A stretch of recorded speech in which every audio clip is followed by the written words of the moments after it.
दोस्तों, आज की सबसे पहली और बड़ी खबर। झारखंड के कई जिलों में हुई बारिश। 11 मार्च तक बारिश का पूर्वानुमान। झारखंड के मौसम में एक बार फिर बदलाव हुआ है। यह बदलाव साइक्लोनिक सर्कुलेशन के कारण हुआ है। झारखंड के 10 से अधिक जिलों में बारिश ने मौसम में ठंडापन ला दिया है। यह बदलाव छत्तीसगढ़ और ओडिशा में आए साइक्लोनिक सर्कुलेशन के कारण से हुआ है। मौसम केंद्र के अनुसार इस तरह का बदलाव अभी 11 मार्च तक देखने को मिलेगा। झारखंड के मुख्यमंत्री श्री हेमंत सोरेन ने दी होली की शुभकामनाएं। झारखंड के सीएम श्री हेमंत सोरेन ने प्रदेश वासियों को होली की शुभकामनाएं दी हैं। मुख्यमंत्री हेमंत सोरेन ने ट्वीट कर लिखा है कि रंगोत्सव का महापर्व आप सभी के जीवन में खुशियां लाएं। आप सभी स्वस्थ, सुखी और समृद्ध रहें, यही कामना करता हूं। सभी को होली की अनेक अनेक शुभकामनाएं और जोहार। जैक मैट्रिक इंटर परीक्षा में प्रश्नों को समझने के लिए मिलेंगे 15 मिनट अतिरिक्त समय। झारखंड में मैट्रिक इंटर की परीक्षा 14 मार्च से शुरू हो रहा है। परीक्षा में शामिल होने वाले छात्रों को प्रश्नों को पढ़ने और समझने के लिए अलग से 15 मिनट का समय दिया जाएगा।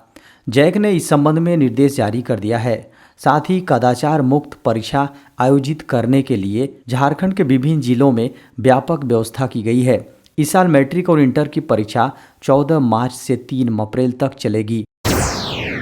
जेल भेजा गया निलंबित चीफ इंजीनियर। मनी लॉन्ड्रिंग मामले में गिरफ्तार ग्रामीण विकास विभाग के निलंबित चीफ इंजीनियर को न्यायिक हिरासत में लेते हुए बिरसा मुंडा केंद्रीय कारा होटवार जेल भेज दिया गया है। उसकी अगली पेशी होली बाद 9 मार्च को होगी।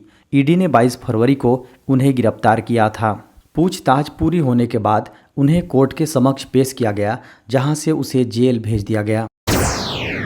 झारखंड में नियोजन नीति में संशोधन के बाद खुले नौकरी के द्वार। झारखंड में नियोजन नीति में संशोधन के बाद एक बार फिर झारखंड में नियुक्ति प्रक्रिया शुरू होने वाली है। झारखंड कर्मचारी चयन आयोग द्वारा रद्द की गई परीक्षाएं एक बार पुनः नए सिरे से आयोजित की जाएंगी।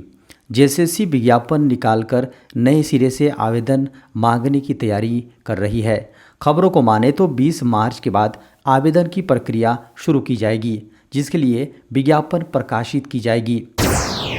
बीएसएफ में निकली कांस्टेबल पदों पर भर्तियां। बॉर्डर सिक्योरिटी फोर्स यानी बीएसएफ ने कांस्टेबल के खाली 1284 पदों पर योग्य उम्मीदवारों की भर्ती के लिए आवेदन मांगे हैं। इस संबंध में विस्तृत नोटिफिकेशन आधिकारिक वेबसाइट rect.bsf.gov.in पर जारी किया गया है। कैंडिडेट नोटिफिकेशन में जरूरी जानकारियां देख सकते हैं और ऑनलाइन माध्यम से आवेदन कर सकते हैं। इच्छुक उम्मीदवारों को 27 मार्च तक अपना आवेदन दर्ज करना होगा। इस भर्ती अभियान के माध्यम से 1284 रिक्तियां भरी जाएंगी, जिसमें से 1200 रिक्तियां पुरुष उम्मीदवारों के लिए है और 64 रिक्तियां महिला उम्मीदवारों के लिए हैं। कैटेगरी वाइज रिक्तियों की डिटेल्स आधिकारिक नोटिफिकेशन में दी गई है।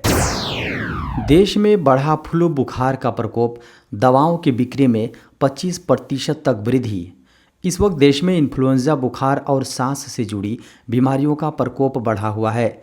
फरवरी महीने में इन बीमारियों की दवाइयों की बिक्री में लगभग 20 से 25% की वृद्धि देखने को मिली है।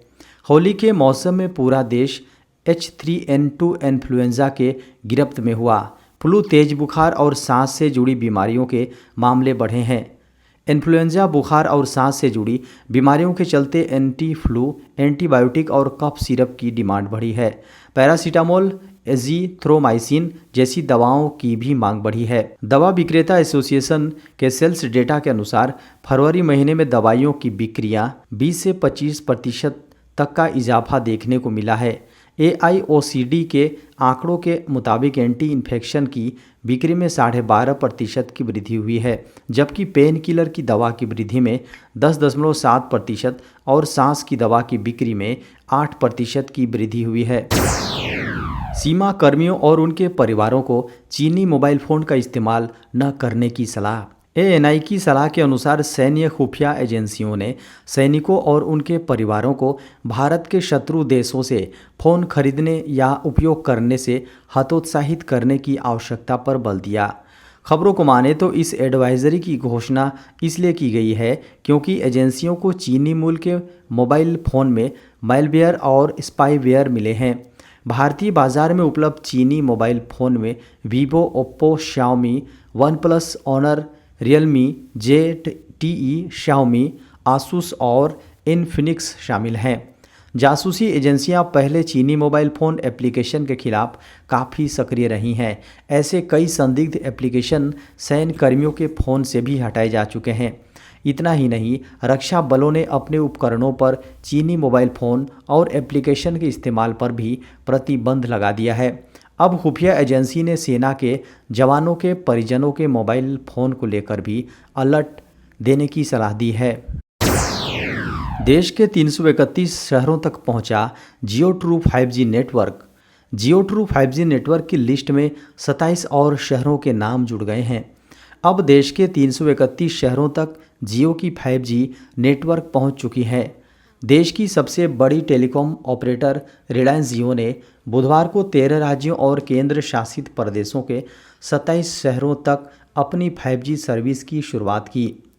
कंपनी की ओर से बुधवार को जानकारी दी गई कि जियो ट्रू 5G अब उत्तर प्रदेश, मध्य प्रदेश, छत्तीसगढ़, आंध्र प्रदेश, जम्मू और कश्मीर, कर्नाटक, केरल, महाराष्ट्र, पंजाब, तमिलनाडु, तेलंगाना, पश्चिम बंगाल और उत्तराखंड के 27 और शहरों तक पहुंचाई जाएंगी। 8 मार्च यानी होली के अवसर पर इन शहरों के जियो यूजर्स को वेलकम ऑफर के लिए इनवाइट किया जाएगा, जिसके लिए बिना किसी एक्स्ट्रा चार्ज के यूजर्स 1 GB प्रति सेकंड तक की स्पीड से अनलिमिटेड डेटा का यूज कर पाएंगे।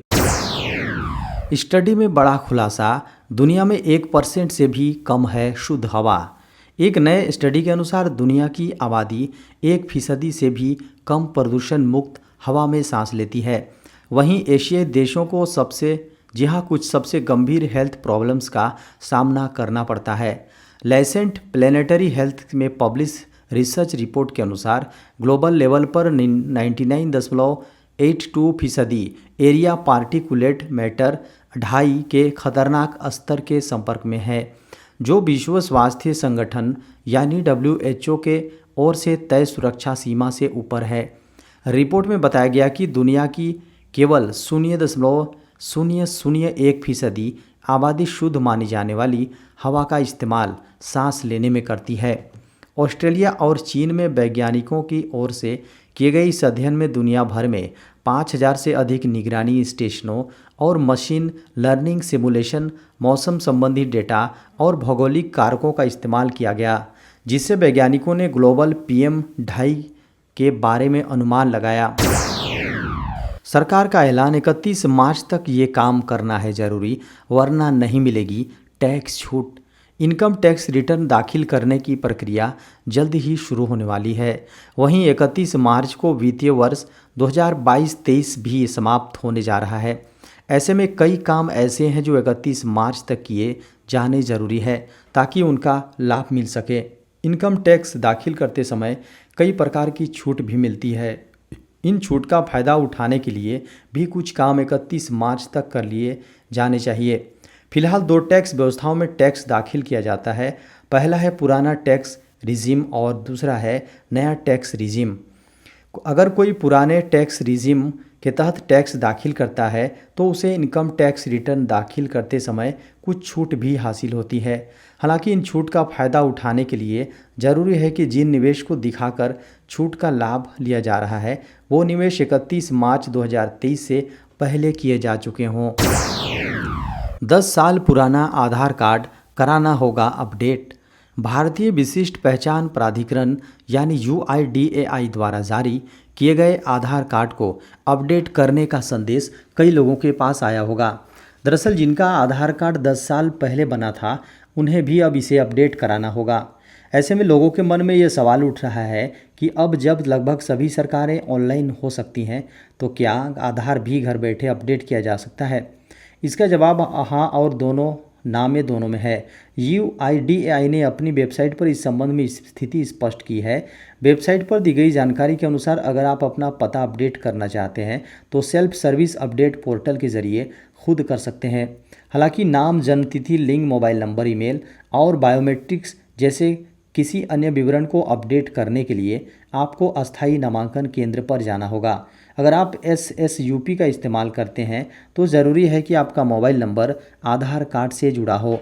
अगर ऐसा नहीं होता है तो आपको पता अपडेट कराने के लिए आधार सेवा केंद्र पर ही जाना होगा। भारत में कोरोना के सामने आए 326 नए मामले। भारत में कोरोना के 326 नए मामले सामने आए हैं। वहीं अब कोरोना के एक्टिव मामले 67 दिनों के बाद 3000 के आंकड़े पर पहुंच गए हैं। ये आंकड़े बुधवार को केंद्रीय स्वास्थ्य मंत्रालय द्वारा जारी किए गए हैं। बता दें कि देश में कोविड-19 संक्रमण के कारण मरने वालों की संख्या 5,30,775 हैं, जबकि एक्टिव मामले बढ़कर 3,076 हो गए हैं। ये डाटा सुबह 8 बजे अपडेट किया गया है। वहीं संक्रमण टैली 4.46 करोड़ दर्ज की गई। स्वास्थ्य मंत्रालय की वेबसाइट के अनुसार एक्टिव मामलों में अब कुल संक्रमणों का 0.01% शामिल है, जबकि राष्ट्रीय कोविड-19 रिकवरी दर 98.80% दर्ज की गई है। वहीं कोरोना संक्रमण से रिकवर होने वाले मरीजों की संख्या बढ़कर 4,41,54,842 हो गई हैं, जबकि मृत्यु दर 1.19% रिकॉर्ड की गई है। मंत्रालय की वेबसाइट्स के अनुसार कोविड-19 टीकाकरण अभियान के तहत देश में अब तक कोविड टीके की 220.64 करोड़ खुराक दी जा चुकी है।